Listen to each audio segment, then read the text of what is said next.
Hello everyone, I'm Steve Savant, syndicated financial columnist and money color commentator. On today's show, retiring early with other people's money. Part 4 in our series on tax-efficient retirement planning for business owners with nationally recognized author, speaker, and retirement authority, Peter Hibbard. Welcome to the fourth segment, Peter. Thank you so much. Pleasure to be here. I remember when I first saw Danny DeVito in Other People's Money. I was trying to relate that to what we do in our business since I've been in 35 years, you almost 50. When I'm talking about, do people actually understand economic leverage when we talk about other people's money? Do they get that? Most times they don't until they get into it and get properly educated. But let me ask you a question, Steve. Have banks been successful? Oh, yeah. Does anybody think banks have not been successful? No. For thousands of years, right? Why are they successful? It's called arbitrage. And that is the cost of using money is less than the opportunity on your money. Let's make sure we understand what that means. The cost of borrowing is better than losing my opportunity that I would invest my money in something. Correct. That is correct. Right, okay. That's correct. And so what happens, what do banks pay when you give them their money? Well, the checking accounts don't pay anything normally, right? Not right now, no. Or what about CDs or money markets? Not much. Not much. Not much. So maybe less than 1%. That's their cost of money.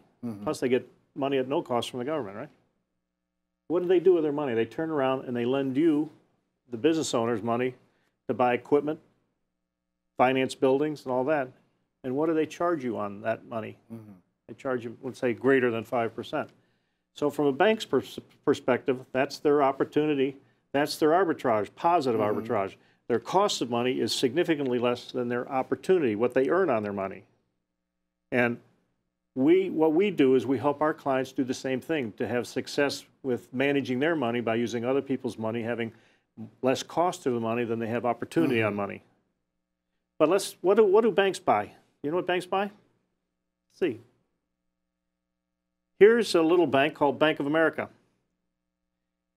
Their total fixed income and assets is $9.5 billion. What do they own in life insurance assets? $21 billion.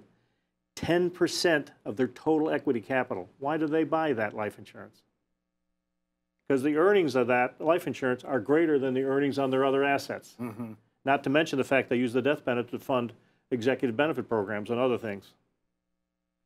And I can show you bank after bank after bank who have more life insurance cash values than they have fixed assets, other fixed assets. Now, when you're talking about economic leverage, going to the bank as an institution, do you talk about this in your book, any, on the Red Zone for Retirement? No, they're in the other books here. Okay, so this is the Red Zone. This is your personal book that's out on your site. And these are the two on Amazon.com. And so you talk about this in your chapter. This book, I talk about the story of Paul and Lisa. Okay, the success blueprint with, by the way, sales guru Brian Tracy. Right. And in that book, this book here with Jack Canfield, I talk about climbing the mountain of tax efficiency to do these sorts of things. So this is, when people are approached by economic leverage, is it something that they have to overcome, or are they pretty used to it as a business? They already know what you're talking about. Most are comfortable, but I get the comment that I'm afraid of debt. And then I ask about good debt. What is good debt? Well, was it good to have a mortgage on your home that you eventually paid off? Was it good to borrow money for your business, to grow your business? Yeah. Bad debt, credit card debt, I'm not talking about. I'm talking about good debt to build another asset for yourself. So you're looking at liabilities like good debt. There is such thing as good debt. Good debt, yeah. Okay, all right, okay.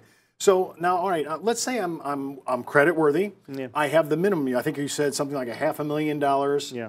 Right, in regular W-2 and maybe another $5 million in liquid net worth. Net worth. It doesn't have to be liquid. No. So we need some liquidity, though. We need some liquidity. Okay. So when I'm doing this, when I'm looking at using this kind of leverage, and I'm going to people for businesses and strategies, and you're using this as a proof text to say, look, if the banks are using this, why wouldn't I use it? Yeah. Banks are using your money, and they're using the insurance to make more money. Okay. Here's a lot of numbers, and I don't want to cover all these numbers, but here's a client who we borrowed, if you go to the roof, we borrowed $227,000 a year for 7 years in column 3. And then at the end of 10 years, we pay back that loan. It's $1.5 million, okay? But the client committed to a level payment in yellow here of $67,000 a year for 10 years. That's $670,000, right? what do they get for that? In blue here is their projected annual tax-free retirement income to age 100. So before they take constructive receipt of that 150,000 plus, they've already paid back the bank. They're out. They paid back the bank. But in column 3, I'm showing increasing interest rates just so we're conservative, right? So if you're paying 3.5% to 5%, if this money here in your investment is earning, inside the policy, is earning greater, every contract that I've been put in place for clients since 2002 has earned over 7%. So if the future repeats itself as in the past, and we earned 7%, but our cost of money for 10 years is less than 7%, I've got positive arbitrage like the banks have. And then I've got tax-free earnings for the rest of my life to create this tax-free income. And oh, by the way, if this individual lives to age 84 here, and I just touched the screen, That's sorry, right. there's still $1.4 million of death benefit paid after settling the whole contract. Okay, so just to make sure we understand now, so we're borrowing this money, 227, 223 every year. Yeah. We're paying whatever interest you're assigning an ongoing increasing interest rate just to be conservative. Yes. And then I'm paying it back. I'm willing to pay every year 60. Is that mostly interest or a little bit of principal? Well, and you can see column 6 in the early years. This is a greater than the interest due, so we actually reduce the loan. But in the later years, we're paying less than the interest, and so it gets added back to the loan. So we give clients a choice. If you'd like to pay a level amount or the actual interest, we could do either, but the same results, we say have the same results in terms of income. People okay with the predictable outlay? Yeah. Now, just so that people don't misunderstand, these values I've projected at 6.5%, okay, which using index policies is fairly reasonable. Would you agree? I do. Yeah. Here is your rate of return. So out here, I'm approaching 13, 14% internal rate of return on all your benefits. This is true money on money, actual IRR, right? Yeah. Remember I said earlier that one of the reasons we use leverage is it improves the internal rate of return on your money. So where else in the marketplace can you earn these effective rates of return and not take the risks that are commensurate with that investment? Okay. Now, on your second page, you're just showing it going all the way out. No, yes, I'm going all the way out, but this is different because my clients, I want them, they have choices in life. They want to have choices. So column 12 is this program. Column 6 is if they could put the same amount of money pre-tax into an IRA, 401k, which you couldn't get that kind of money in, but I'm exempting the tax code, allowing you to do that. That takes $104,000 equals $67,000 in a 35% tax bracket. And then if you pull out the same money my program creates, guess what happens here when it goes zero? Yeah, we short. You no money. There's no money. Okay, so most business owners that are somewhat successful are going to understand arbitrage. Yeah. They're going to understand economic leverage. Right. They understand the tax advantages that are playing here. So there's a lot of components here that are coming together to get this. I want to go back to your rate of return here. Yeah. So I might be only getting 6.5 on my index product, but because I'm only outlaying the actual interest on the loan, if I'm understanding correct, that becomes the new pay. What did I contribute? Yeah. And that's why that number is so high. That's correct. All right. I just want to make sure everybody that's watching understands that. But then if you invest the same money in mutual funds or stocks and bonds, and I'm only assuming a 25% tax rate here, earning the 6.75%, or you buy annuities or bonds, look, when you run out of money, you run out of money sooner. So would you rather have, I can't see the total down here, would you rather have $5 million of income or less than $1 million of income? I want the 5. Okay. I want the 5.